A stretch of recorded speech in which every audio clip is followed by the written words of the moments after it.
Hi everyone, welcome to G chemistry. So guys, chemistry unfiltered series में अभी तक हम ऑफिसर्स को इनवाइट कर चुके हैं from ONGC, BARC, NTPC, patent officer का भी हमने इंटरव्यू कर लिया है। बहुत टाइम से चैनल पे डिमांड है कि किसी जियो साइंटिस्ट को बुलाया जाए, उनका इंटरव्यू किया जाए। तो आज हमारे साथ है मुकुल, जो कि केमिस्ट की पोस्ट पर हैं जीएसआई में। GSI is geological survey of India, तो वहाँ पर वो केमिस्ट की पोस्ट पर हैं। अगर आप जानना चाहते हैं मुकुल की एजुकेशनल क्वालिफिकेशंस, सो मुकुल की ग्रेजुएशन कंप्लीट हुई है 2017 में from Ramjas college, university of Delhi. इसके बाद इन्होंने मास्टर्स में एडमिशन लिया फ्रॉम आईआईटी दिल्ली। इनकी मास्टर्स जो वो आईआईटी दिल्ली से है, 2019 में कंप्लीट हुई है। 2019 में ही जो रिक्रूटमेंट आई थी जीएसआई की, उसमें इन्होंने अप्लाई किया, सारे एग्जाम्स क्वालिफाई किए, इंटरव्यू क्वालिफाई किया है। 2019 में ही इनका सिलेक्शन है। तो आज वाले इंटरव्यू में मैंने बहुत सारी बातें डिस्कस की हैं कि एग्ज़ाम के लिए प्रिपेयर हमें कैसे करना चाहिए, इंटरव्यू में हमें कौन सी चीज़ों का ध्यान रखना चाहिए, सिलेक्शन होने के बाद वहाँ पे ट्रेनिंग किस तरह से होती है, पोस्टिंग का क्या क्राइटेरिया रहता है, ये सारी चीज़ें हमने डिस्कस की हैं। इसी के साथ ही ऐसे वाले स्टूडेंट्स जो इस वीडियो को देख रहे हैं और उनको बेसिक आइडिया नहीं है कि एग्ज़ाम क्या होता है, तो basically GSI is geological survey of India, UPSC की साइड से एग्ज़ाम कंडक्ट करवाते हैं। केमिस्ट्री वाले स्टूडेंट्स के लिए केमिस्ट की पोस्ट रहती है। इस एग्ज़ाम में ना 3 स्टेजेस होती हैं। सबसे पहले प्रीलिम्स, जिसमें आपके 2 एग्ज़ाम होंगे। एक आपका केमिस्ट्री का रहेगा जो कि एमसीक्यू एग्ज़ाम है, एक आपका जनरल स्टडीज़ का रहता है जो कि एमसीक्यू एग्ज़ाम है। इसके बाद नेक्स्ट आपका रहता है मेंस एग्जामिनेशन। मेंस में आपका एक एग्ज़ाम होने वाला है फिजिकल केमिस्ट्री का, एक होने वाला है इनऑर्गेनिक केमिस्ट्री का, और एक होगा ऑर्गेनिक प्लस एनालिटिकल का। ठीक है, तो जो ये तीनों मेंस वाले जो एग्जाम्स हैं, तीनों के तीनों ये सब्जेक्टिव रहते हैं, इसमें आपको लिखना होता है प्रॉपर। ठीक है, इसमें एमसीक्यू का सीन नहीं होता। और उसके बाद लास्ट स्टेज आती है इंटरव्यू की। तो इन सारी स्टेजेस में आपको कैसे प्रिपेयर करना चाहिए, ये हमने आज वाली वीडियो में डिस्कस किया है। आई होप ये वाली वीडियो आपके लिए हेल्पफुल रहेगी। इसके अलावा अगर आपके कुछ और क्वेश्चन हो एग्जाम से रिलेटेड, इस वाले एग्जाम से रिलेटेड या इस वाली पोस्ट से रिलेटेड, तो आप कमेंट सेक्शन में बताना, हम ट्राई करेंगे आंसर करने का। Hi Mukul, welcome to the platform. तो सबसे पहले तो happy Holi. Happy Holi Jyoti, hi, कैसे हो आप? एकदम बढ़िया। तो अभी ये वाली वीडियो रिकॉर्ड तो हम आज होली वाले दिन कर रहे हैं, अभी अपलोड कब होगी पता नहीं, बट हाँ, हम स्टूडेंट्स को बताना चाहेंगे कि मुकुल ने अपना होली वाला दिन हमें बेसिकली दिया है। तो आज हमसे बहुत सारे क्वेश्चन पूछने वाले हैं। मुकुल, आपका टाइम एकदम हम वेस्ट नहीं होने देंगे, तो फटाफट से स्टार्ट करते हैं इंटरव्यू। तो सबसे पहले, हाँ जी, तो सबसे पहले मुझे पूछना था आपसे कि जैसे ना र्यूमर्स होते हैं कई बार, तो जो ये जीएसआई का एग्ज़ाम है, इसमें जो फाइनल सिलेक्शन होता है अपना, क्या उसमें ऐसा है कि जो फीमेल कैंडिडेट्स हैं उनको प्रेफरेंस कम मिलती है? नहीं, ऐसा कुछ नहीं है कि female candidates are more preferred in comparison to male. Even मेरे केस में, जैसे मैं 2019 वाला एग्ज़ाम था मेरा, हाँ जी, उसमें out of 15 students, 15 candidates, 10 candidates were female, only 5 were male. So आप अंदाज़ा लगा सकते हो कि पार्शियलिटी है या नहीं है। हाँ जी, हाँ जी, डेफिनेटली। नहीं, वैसे ना तो मैंने मतलब सुना ये था ऐसा कुछ नहीं है।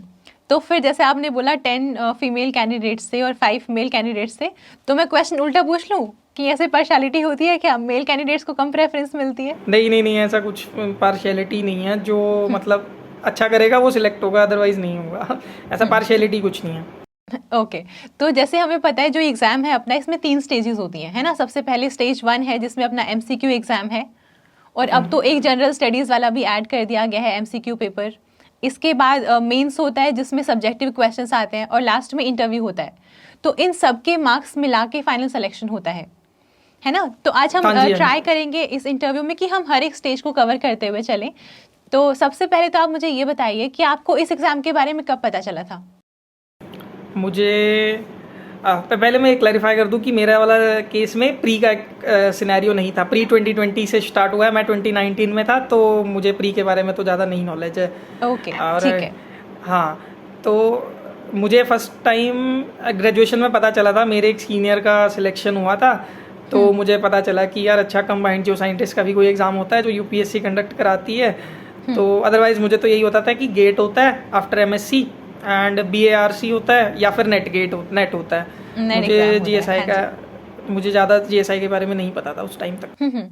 तो जैसे आपको नेट गेट के बारे में पता था, तो आपने अलग से प्रिपरेशन की थी इससे पहले नेट गेट एग्ज़ाम के लिए? नेट के एग्ज़ाम के लिए? हाँ जी, हाँ, नेट गेट के लिए तो मैंने प्रिपरेशन करी है। इवन मैं जैसे आईआईटी दिल्ली में मेरा एमएससी था, तो फर्स्ट टाइम में जो मैं तो नहीं क्लियर कर पाया था नेट का एग्ज़ाम। तो मेरे को ये था कि यार अब मुझे क्लियर तो करना है, क्योंकि हर किसी को मतलब कहीं ना कहीं तो आफ्टर एमएससी कहीं ना कहीं एडमिशन चाहिए होता है ना, या तो पीएचडी हाँ में जी। या कहीं ना कहीं जॉब में चाहिए। तो मैंने सेकेंड अटैम्प्ट में तैयारी करा। जून वाला मेरा एग्ज़ाम था, जून 2020, नहीं सॉरी 2018 ओके, जून 2018, हाँ। हाँ जून 2018 वाले नेट में मेरा हो गया था। तो मैंने उसके लिए स्पेसिफिकली प्रिपरेशन की थी और गेट के लिए भी प्रिपरेशन की थी। ओके, तो आपको लगता है कि जो आपने नेट गेट के लिए प्रिपरेशन की थी वही आपको हेल्प किया इसकी प्रिपरेशन करने में भी, या आपने कुछ अलग से स्ट्रेटेजी बनाई थी जीएसआई के लिए? नहीं, मैं ट्रूली स्पीकिंग मैंने ऐसे स्पेसिफिकली जीएसआई के लिए तो प्रिपरेशन नहीं की थी, मैंने नेट गेट के लिए प्रिपरेशन करी थी। क्योंकि मुझे मेन उस समय यही था कि यार ओएनजीसी, क्योंकि मेन ओएनजीसी का ही क्रेज़ है बच्चों में आज भी और पहले भी था। डेफिनेटली, हाँ। हाँ, तो ओएनजीसी गेट के लिए प्रिपरेशन किया था, बट मतलब नहीं हो पाया मेरा उसमें। तो फिर मैंने जीएसआई का एग्ज़ाम दिया, और बट ऑल दो सिलेबस तो सिमिलर ही है दोनों का। हाँ जी। तो जैसे आपको पता है हाँ। कि जो नेट गेट का एग्जाम होता है उसमें एमसीक्यू क्वेश्चंस आते हैं, और जीएसआई के जो मेंस का जो एग्जाम है उसमें सारा ही वो सब्जेक्टिव पेपर है ना? तो आपने ऐसे अपनी प्रिपरेशन थोड़ी सा कुछ चेंजेस किए कि आपको कैसे मैनेज करना चाहिए, मतलब ये कि पूरा चेंज ही हो गया, एमसीक्यू से एकदम सब्जेक्टिव पेपर आ गया? नहीं, मैं सब्जेक्टिव के बारे में तो मैं कहूँगा कि जैसे डीयू में हम पढ़े हैं, मतलब मैं डीयू से बीएससी मैंने करी। हाँ जी। तो वहाँ पे हमें सब्जेक्टिव आंसर्स लिखने होते हैं हर, मतलब तो वहाँ से एक प्रैक्टिस थी मेरी अच्छी, मैं बोलूँगा। यानी कि सबकी ही होती है, मैं मेरी क्या स्पेसिफिकली बोल रहा हूँ, सबकी अच्छी प्रिपरेशन होती है लिखने की आंसर्स डीयू में। तो वहाँ से मुझे वो एक एडवांटेज रहा मैं मेरे अकॉर्डिंग। बाकी मैंने ऐसे स्पेसिफिकली आंसर राइटिंग की प्रैक्टिस नहीं की थी, मैं बोलूँ तो। ओके ओके, तो ठीक है। अभी जो स्टूडेंट्स हमें देख रहे हैं उनको पहली बात तो ये पता नहीं होगा जीएसआई का एग्जाम होता क्या है। आप थोड़ा सा इसकी पोस्ट को डिफाइन करेंगे?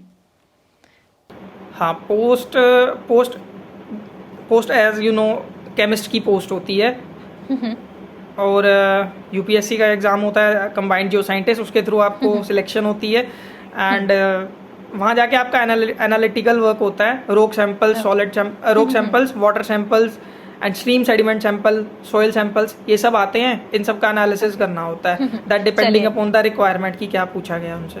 ठीक है, ये तो चलिए हम नेक्स्ट राउंड में कवर करते हैं। अभी हम थोड़ा सा प्रिपरेशन के बारे में ही बात कर लेते हैं। जैसे हमने कहा कि आपने नेट और गेट के लिए प्रिपेयर किया, तो आपको अलग से नीड नहीं हुई कि आपको जीएसआई के लिए कुछ अलग से टाइम निकाल के पढ़ना पड़ेगा, क्योंकि सिलेबस तो सेम ही होता है ऑलमोस्ट। हाँ, ऑलमोस्ट सिमिलर सिलेबस होता है। तो फिर बस वही है कि जो हमने बीएससी एमएससी में जो सेमेस्टर एग्जाम्स दिए हैं उन्हीं से हमारी हेल्प हो गई कि राइटिंग वाली जो अपनी स्किल्स है वो वहीं से डेवलप हो गई थी। तो बिल्कुल आपने सिमिलर वे में अटेम्प्ट किया ये वाला पेपर भी। हाँ जी, मेरे को ये एक एडवांटेज रहा। ओके, अभी ना बहुत सारे स्टूडेंट्स ऐसे होंगे जो अपनी एमएससी में होंगे, या फिर हो सकता है जो व्यूअर है वो बीएससी में ही हो अभी, और वो जानना चाहता है कि उसको बीएससी एमएससी में प्रिपरेशन कैसे करनी चाहिए, या जब भी कोई वो आंसर अटेम्प्ट करता है, चाहे वो सेमेस्टर एग्जाम हो चाहे वो ये जीएसआई का एग्जाम हो, तो आंसर अटेम्प्ट करते टाइम उसको, जैसे जब भी वो लिख रहा है आंसर कंप्लीट, तो उस टाइम पे उसको कौन से पॉइंट्स माइंड में रखने चाहिए जिससे एक आंसर थोड़ा अच्छा आंसर बन जाए? सबसे पहले तो देखो, अगर आप किसी भी एग्ज़ाम के लिए प्रिपरेशन करते हो तो सबसे पहले उसका सिलेबस देखना चाहिए मेरे अकॉर्डिंग। और फिर आपको प्रीवियस ईयर क्वेश्चंस देखने चाहिए उसके, और फिर जिससे आपको आइडिया लगता है, आप उनको देखोगे तो आपको पता चल जाएगा कि इस टॉपिक से ज़्यादा क्वेश्चन आ रहे हैं, या फिर इस टॉपिक में मेरा हाथ अच्छा है तो मैं ये इसको भी नेगलेक्ट कर सकता हूँ, जिसमें हाथ मेरा कमज़ोर है मैं उसको पहले कर लूँ। हाँ जी। और फिर ऐसे तरीके से आप प्रिपरेशन जब स्टार्ट करोगे तो उसके बाद आप एग्ज़ाम, अब आपने क्वेश्चन पूछा एग्ज़ाम रिलेटेड है ना। हाँ जी, तो हाँ जी। मैं क्या करता हूँ कि मैं स्टार्ट करता हूँ कि थोड़ा पहले मतलब उसके बारे में स्टोरी लाइन थोड़ी सी डेवलप कर ली कि हाँ जी, कैसे, मतलब थोड़ा सा उसका बैकग्राउंड दे दिया हमने क्वेश्चन का। हाँ, कि जैसे सपोज करिए कि हाँ जी, जैसे सपोज करिए मुझे भी माइंड में आ गया अरहिनी इक्वेशन का थोड़ा सा, कि अगर कोई आपसे पूछता है कि भाई टेम्परेचर में और जो रेट ऑफ रिएक्शन होता है उसमें क्या रिलेशन होता है ना, तो उसमें थोड़ा सा हम बैकग्राउंड दे सकते हैं कि इसको हम अरहिनी इक्वेशन से डिफाइन करते हैं। अब अरहिनी इक्वेशन होती है क्या है, थोड़ा सा वैसे कुछ बता सकते हैं उनको। तो पहले थोड़ा सा बैकग्राउंड डेवलप किया, उसके बाद हम उसके क्वेश्चन पे आ गए कि क्या पूछा गया उसने। फिर इतना स्पेस होता है और इतना अगर आपने पढ़ा हुआ होता है तो आप उसके बारे में सारे पॉइंट्स लिख सकते हैं। ओके, तो ऐसी कोई इशू नहीं होगा। तो जैसे आपको पता है कि जो मेंस का एग्जाम होता है उसमें इनऑर्गेनिक का एक कंप्लीट पेपर होता है, फिजिकल का कंप्लीट पेपर होता है, और ऑर्गेनिक और एनालिटिकल मतलब एक पेपर होता है हाफ हाफ आते हैं ना, 50% हाँ जी, हाँ ऑर्गेनिक जी, आती है, हाँ जी, हाँ 50% जी, एनालिटिकल आती है। तो आपका हाँ जी। सबसे स्ट्रॉन्ग पोर्शन कौन सा था? मेरा इनऑर्गेनिक और फिजिकल मेरा ठीक था, ऑर्गेनिक और ओके। एनालिटिकल मेरा वीक था थोड़ा। ऑर्गेनिक मेरी शुरू ओके। से ही वीक रही है, तो मैं कोशिश करता था कि ऑर्गेनिक कर पाऊँ जल्दी से जल्दी। तो इनऑर्गेनिक और फिजिकल मेरा ठीक था। तो ऐसा आप कुछ चैप्टर्स बता सकते हैं जो इंपॉर्टेंट है इस एग्जामिनेशन पॉइंट ऑफ व्यू से, कि अगर कोई मान लीजिए फिजिकल के लिए प्रिपेयर कर रहा है अभी, फिजिकल वाले पेपर के लिए, तो उसको कौन से चैप्टर्स पे ज़्यादा फोकस करना है? उस टाइम देखो, अब का एग्जाम्स तो मैंने नहीं देखे, मैं मेरे वाले के टाइम का बता देता हूँ। तो उस हाँ टाइम तो जी। काइनेटिक्स और क्वांटम और थर्मो, यही मेन तीन तो फिजिकल के यही टॉपिक है मेन तो। ओके। और इनऑर्गेनिक में ओएमसी कोऑर्डिनेशन मेन है, क्योंकि इनसे बड़े बड़े क्वेश्चंस भी आते हैं, और मेन क्वेश्चन सीधी से होता है। बाकी पीरियोडिसिटी से थोड़े बहुत क्वेश्चन होते हैं, वो आप सोल्व कर सकते हो, उसमें इतना हाँ इशू नहीं जी। आता। लेकिन ओएमसी और कोऑर्डिनेशन के, क्योंकि रिएक्शन मैकेनिज्म का अगर क्वेश्चन आ जाता है, और ओएमसी की बात कर रहा हूँ मैं, तो वो अगर आपको आता होगा तो ही आप कर पाओगे, क्योंकि बीच का अगर स्टेप मिस हो जाएगा तो फिर नहीं हाँ हो जी। पाएगा वो, है ना, फिर तो वो गलती हो जाएगा। बिल्कुल। और ऐसे ही ऑर्गेनिक में? ऑर्गेनिक तो अथाह है। ऑर्गेनिक की तो कोई लिमिट नहीं है। मैं बिल्कुल। ऐसे मान के चलता हूँ, मेरे लिए तो ऑर्गेनिक मतलब मुझे बहुत टफ होता था, तो ऑर्गेनिक के लिए मैं ज़्यादा कुछ सजेस्ट नहीं कर पाऊंगा। मैं कहूँगा कि जितना सिलेबस है उतना आप हाँ हाँ। एटलीस्ट कर जाओ। अच्छा, ओके। तो मुझे और ना बहुत एनालिटिकल पसंद आया। रिगार्डिंग मैं बोलूँ तो वो आप टॉपिक रिलेटेड देख लो, जो जो आपका टॉपिक है वो आप सिलेक्टिवली बुक से पढ़ लो। जैसे गैरी डी क्रिश्चियन है और एक स्कूक करके बुक है, उन दो में से आप टॉपिक सिलेक्ट कर सकते हो और कर सकते हो। ओके, मुझे ना आपका ये ऑनेस्ट आंसर बहुत पसंद आया, क्योंकि कई बार क्या होता है ना, स्टूडेंट्स अगर इस वीडियो को देख रहे होते हैं उनको लगता है कि अरे सर का सिलेक्शन हो गया तो सर को तो बहुत कुछ आता होगा, मतलब उनको तो सारी केमिस्ट्री एकदम टिप्स पे होगी, वो तो नहीं नहीं, 100% ऐसा कुछ सिलेबस नहीं। कवर करके गए होंगे, ऐसा ऐसा लगता है स्टूडेंट्स को बहुत बार।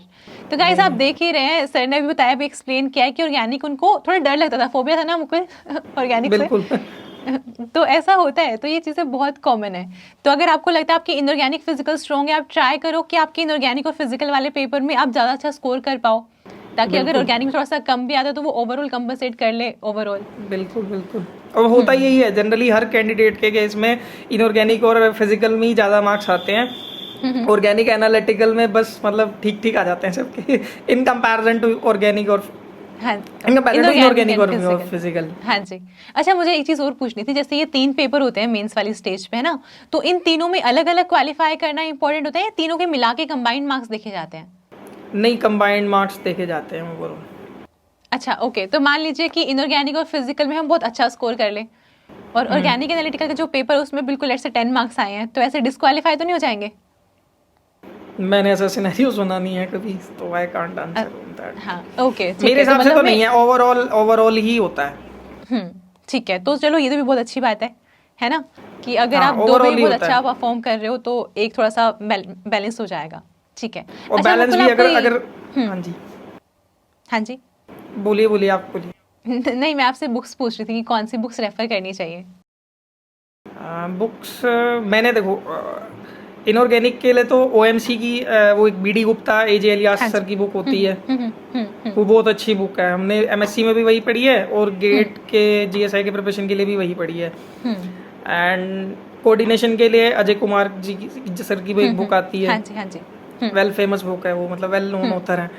हाँ, वो सब पढ़ते हैं, वो एंड नेट गेट में भी सब पढ़ते हैं। हाँ, तो वो बहुत अच्छी बुक है। और फिजिकल के केस में मैं बोलूँ तो केएल कपूर से जनरली हो जाता है सब कुछ। ओके। हाँ, केएल कपूर। और हमें तो आईआईटी में जैसे एमएससी में जो टीचर से ने पढ़ाया था थर्मोडायनामिक्स, बहुत अच्छी पढ़ाई थी सर ने, तो हमारा तो उससे भी हो गया था। और कुछ जो ओके। नहीं रह पाया था वो हमने केएल कपूर से कर लिया। और ठीक है। ऑर्गेनिक के लिए I would suggest क्लेडन। क्लेडन is the मतलब बाइबल ऑफ ऑर्गेनिक, हाँ जी, मुझे तो बिल्कुल ऐसा बिल्कुल। लगता है। हाँ हाँ। और एनालिटिकल मैंने पहले ही बोल चुका है, वो कैरी डी क्रिश्चियन और स्कूप में, वो हाँ आपको सिलेक्टिवली पढ़ना है, पूरा पूरा नहीं पढ़ना है। तो वो हम प्रीवियस ईयर क्वेश्चन पेपर देख के एनालाइज कर सकते हैं कि कितना पोर्शन पढ़ना चाहिए, कितना नहीं। बिल्कुल बिल्कुल। ठीक है। तो अब ना चलो मेंस का एग्जाम तो हम क्वालिफाई कर लेंगे, जो इसका जो प्री वाला एग्जाम होता है उसमें भी एमसीक्यू केमिस्ट्री आती है, जो कि इजी हाँ जी। रहता है। अगर आप नेट गेट के लिए प्रिपेयर किया है तो आप आराम से कर लोगे। हाँ, जो जनरल बिल्कुल स्टडीज वाला पोर्शन है उसके लिए आपको भी हम सजेस्ट नहीं कर पाएंगे। अभी हम थोड़ा सा बात कर लेते हैं इंटरव्यू वाली स्टेज की। हाँ जी। ठीक है, तो आपने इंटरव्यू के लिए कैसे प्रिपेयर किया था मुकुल?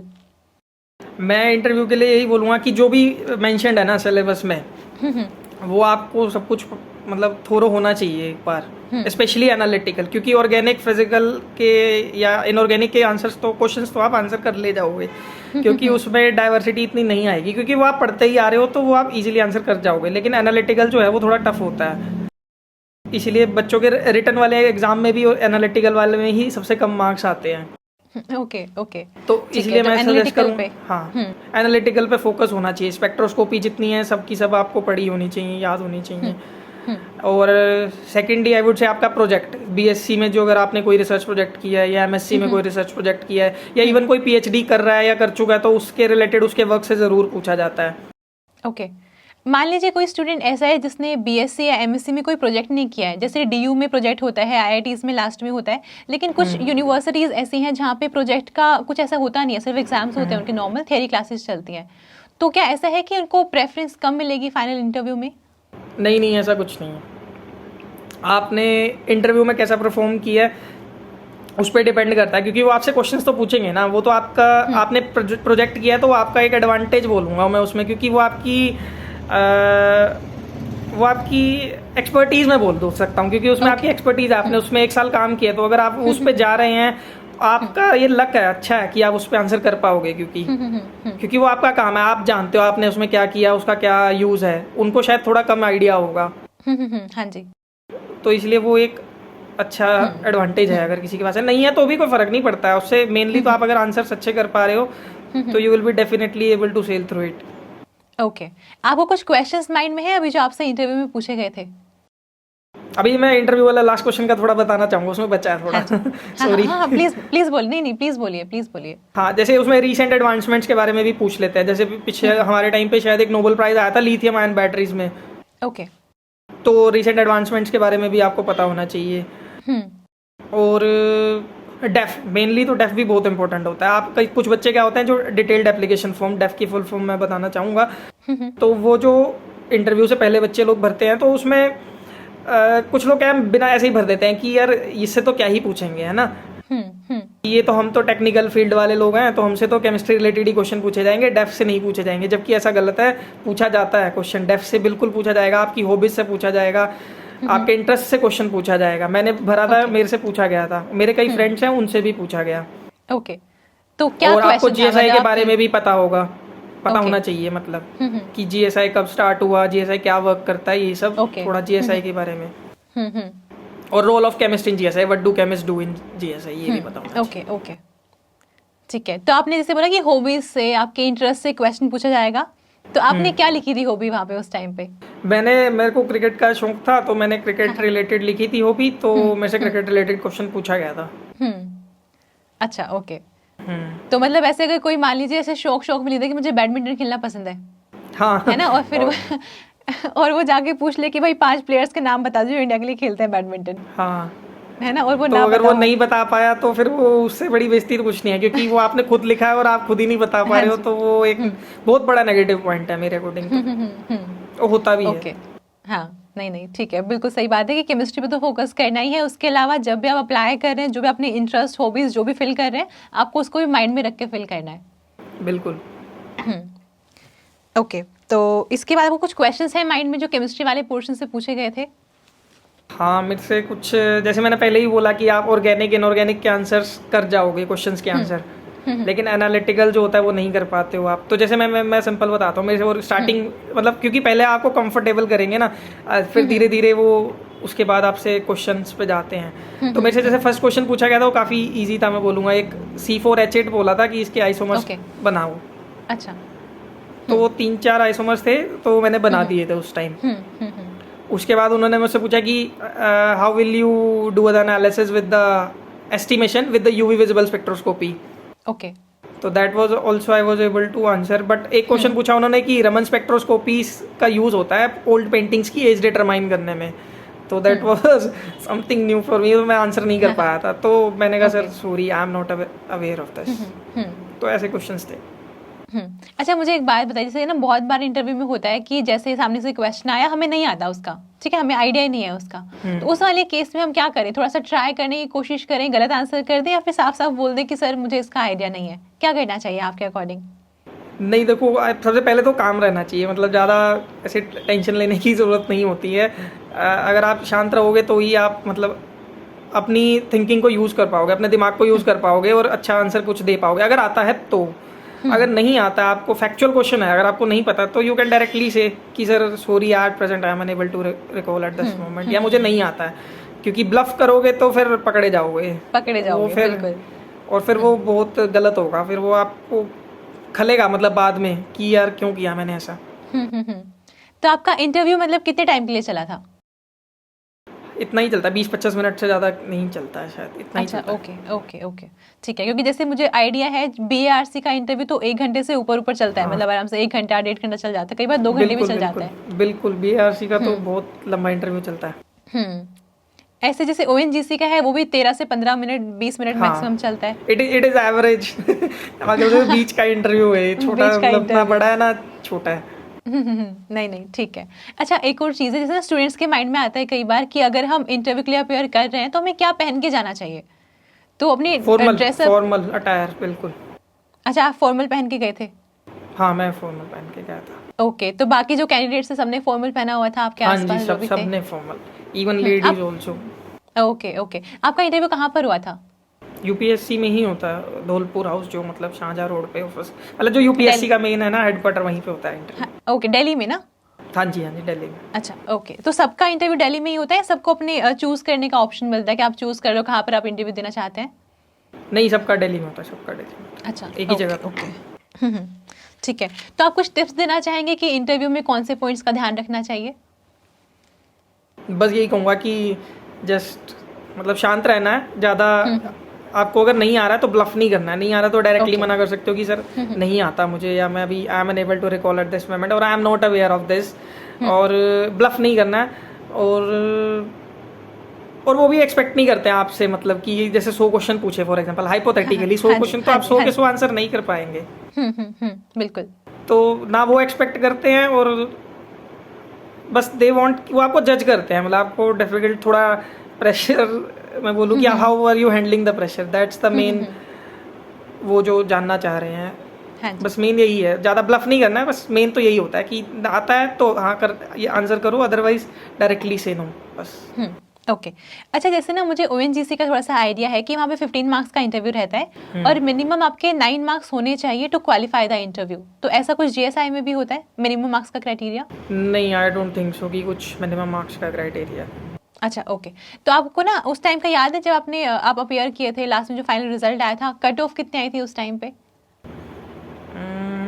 नहीं भूल गया हूँ, नहीं बहुत टाइम बढ़ रही है। हाँ बहुत टाइम हो गया, ऑलमोस्ट 3 साल होने वाले हैं। नहीं कोई दिक्कत नहीं है, कट ऑफ तो आप जाके ऑफिशियल साइट पे भी चेक कर सकते हैं, वहाँ से भी आपको आइडिया मिल जाएगा। हाँ जी ठीक है।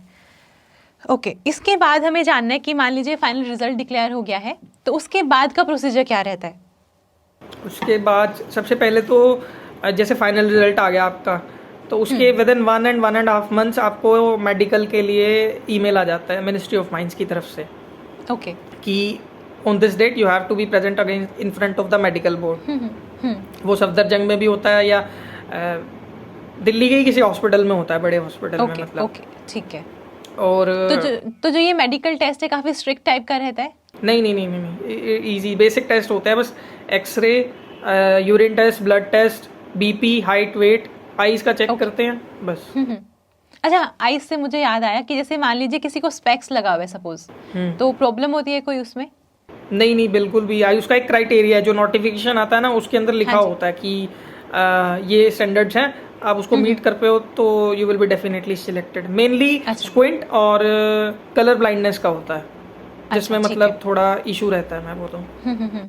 ओके, तो ट्रेनिंग के बाद आगे का प्रोसीजर क्या रहता है? जैसे ट्रेनिंग तो पहुंचे नहीं अभी तक, मेडिकल टेस्ट है, मेडिकल टेस्ट के बाद नेक्स्ट प्रोसीजर क्या होता है? जैसे सब बच्चों का जब मेडिकल हो जाता है तो उसके बाद रिजल्ट आता है मेडिकल का ना, वो भी after the last date of the medical के भी 1-1.5 महीने बाद रिजल्ट आता है। वो मिनिस्ट्री ऑफ माइंस की साइट पे भी आएगा और जीएसआई की साइट पे भी आएगा। और उसके बाद मान लीजिए आप ओवरऑल मैं बताऊं, रिजल्ट डिक्लेरेशन से लेके 5 से 6 महीने लग जाते हैं ऑफर लेटर आने में। आइडियली 6 महीने लग जाते हैं। ओके, तो काफी लंबा टाइम है ये। आपने क्या किया हाँ, इस टाइम लंबा पे? टाइम। मैंने एक स्टार्टअप ज्वाइन किया था, मतलब एडटेक था वो, तो मैं वहाँ पे काम करता था मतलब। ठीक है, तो फिर आपकी जब ऑफर लेटर आता है तो फिर ट्रेनिंग स्टार्ट हो जाती है उसके बाद? हाँ, डायरेक्ट जब ऑफर लेटर आता है तो आपको वहाँ पे हैदराबाद में होती है, GSI TI में, मतलब geological survey of India training institute में, हैदराबाद में है, जो कि वहाँ पे ऑफर लेटर की डेट मेंशन होती है। ऑफर लेटर में डेट मेंशन होती है कि इस डेट को आपको वहाँ पे जाना है, और उस दिन से आपकी ज्वाइनिंग हो जाती है, और फिर उसके बाद से आपकी ट्रेनिंग स्टार्ट हो जाती है उसमें। हाँ। तो ट्रेनिंग में आपके एग्जाम्स भी होते हैं या सिर्फ आपको सिखाया जाता है? नहीं, एग्जाम्स होते हैं, मॉड्यूल्स होते हैं ट्रेनिंग में ना, मतलब ट्रेनिंग में काफ़ी मॉड्यूल्स होते हैं, तो हर मॉड्यूल जो है वो कंक्लूड होता है एक टेस्ट के थ्रू, मतलब टेस्ट के बाद हर मॉड्यूल की पहले क्लासेस लगती हैं और उसके बाद उसका एक टेस्ट होता है, और फिर आपका नेक्स्ट मॉड्यूल स्टार्ट होता है, ऐसे रहता है। और इसके बाद ना, जैसे आपकी जो पोस्टिंग आपको मिलती है ना, पोस्टिंग मतलब आप चूज कर सकते हैं कहाँ पर आपकी पोस्टिंग आनी चाहिए, कहीं पे भी मिल जाती है आपको रैंडमली? पोस्टिंग आप चूज नहीं कर सकते हो। First posting, at least first posting का ये रूल होता है कि आपको एक होम रीजन में नहीं मिलती है। जैसे GSI जो है वो 6 रीजन में बटा हुआ है ओवरऑल इंडिया में, east, west, north, south, central and north east. Okay. तो ये इन 6 रीजन्स में, जैसे अब मैं हरियाणा को बिलोंग करता हूँ, तो मेरा नॉर्दर्न रीजन है। नॉर्दर्न में आता है यूपी अपना, और हरियाणा, पंजाब, JNK, उत्तराखंड, दिल्ली, ये सब आते हैं। वेस्टर्न में राजस्थान वेस्टर्न रीजन में आता है। तो मुझे नॉर्दर्न रीजन को छोड़ के ओवरऑल इंडिया में कहीं पे भी पोस्टिंग मिल सकती है फर्स्ट। ओके, तो आपकी पोस्टिंग अभी कहाँ पर है? अभी मैं कोलकाता में पोस्टिंग हूँ, eastern region headquarter. Okay okay okay, ठीक है। और फिर कोई प्रोविजन होता है ट्रांसफ़र के लिए, कि जैसे मान लीजिए आपको फर्स्ट पोस्टिंग मिल गई, इसके बाद आप नेक्स्ट कोई ट्रांसफ़र ले सकते हैं अपनी अपनी चॉइस पे, कि मुझे इस वाले प्लेस से पोस्टिंग चाहिए? हाँ, मतलब after serving for 3-4 years at a station you can apply for transfer, और आप अपनी प्रेफरेंस भी दे सकते हो कि मुझे इस स्टेशन पे चाहिए या इस स्टेशन पे चाहिए, दे विल कंसिडर। ओके। सो मुकुल, आप मुझे ये बताइए प्लीज़ कि यहाँ पे काम किस तरह का होता है? आपको लैब में काम करना होता है, रिसर्च, या फिर किस तरह का काम होता है बेसिकली यहाँ पर? यहाँ पे मेनली केमिस्ट का जो रोल जो है वो एनालिटिकल केमिस्ट है। आपको रॉक सैंपल्स आएंगे, सॉइल सैंपल्स आते हैं, स्ट्रीम सेडिमेंट सैंपल्स आते हैं, उनको एनालाइज करना होता है, और मेनली लेबोरेटरी वर्क है। फील्ड भी जाना होता है। वाटर केमिस्ट का जो फील्ड का जॉब होता है वो वाटर सैंपल कलेक्शन के लिए होता है। अच्छा, ओके। तो बस वो वाटर सैंपल कलेक्शन के लिए जाता है, और सैंपल्स के लिए जियोलॉजिस्ट करते हैं। तो बाकी आपके वर्किंग आवर्स कैसे रहते हैं? आप डेली कितना काम, मतलब कितना टाइम आपको ऑफिस में रहना होता है, और इसे ऑफ कितना मिलता है आपको वीकली या मंथली बेसिस पे? 5 days अ वीक काम होता है, मंडे टू फ्राइडे, और मॉर्निंग 9:30 to 6 का एक, मतलब 8.5 आवर्स आपको पर डे कंप्लीट करने होते हैं। और वीकेंड ऑफ रहता है आपका? हाँ, सैटरडे संडे ऑफ रहता है। और बाकी जो जैसे जो लीव्स होती हैं पर ईयर की, वो सारी जो नॉर्मल गवर्नमेंट की लीव्स मिलती हैं, उतना वो सब सेम होता होगा? हाँ, जो सेंट्रल गवर्नमेंट के रूल्स हैं वो वही एप्लीकेबल है। अच्छा, ओके। और बाकी अकोमोडेशन के लिए क्या फैसिलिटी होती है? आपको वहाँ से कुछ अकोमोडेशन मिलता है, या फिर खुद से मैनेज करना होता है आपको? अकोमोडेशन कुछ जगहों पे GSI के खुद के क्वार्टर्स हैं, कुछ जगहों पर आप मतलब खुद भी ले सकते हो, बाहर प्राइवेट अकोमोडेशन भी हायर कर सकते हो, या फिर आप CPWD के क्वार्टर्स होते हैं उनके लिए भी आप अप्लाई कर सकते हो ऑफिस के थ्रू। तो ये ऑप्शंस होते हैं। और इसमें करियर ग्रोथ क्या है? मतलब प्रमोशंस किस बेसिस पे होते हैं, या फिर कौन सी पोस्ट तक आप जा सकते हैं प्रमोशन होके?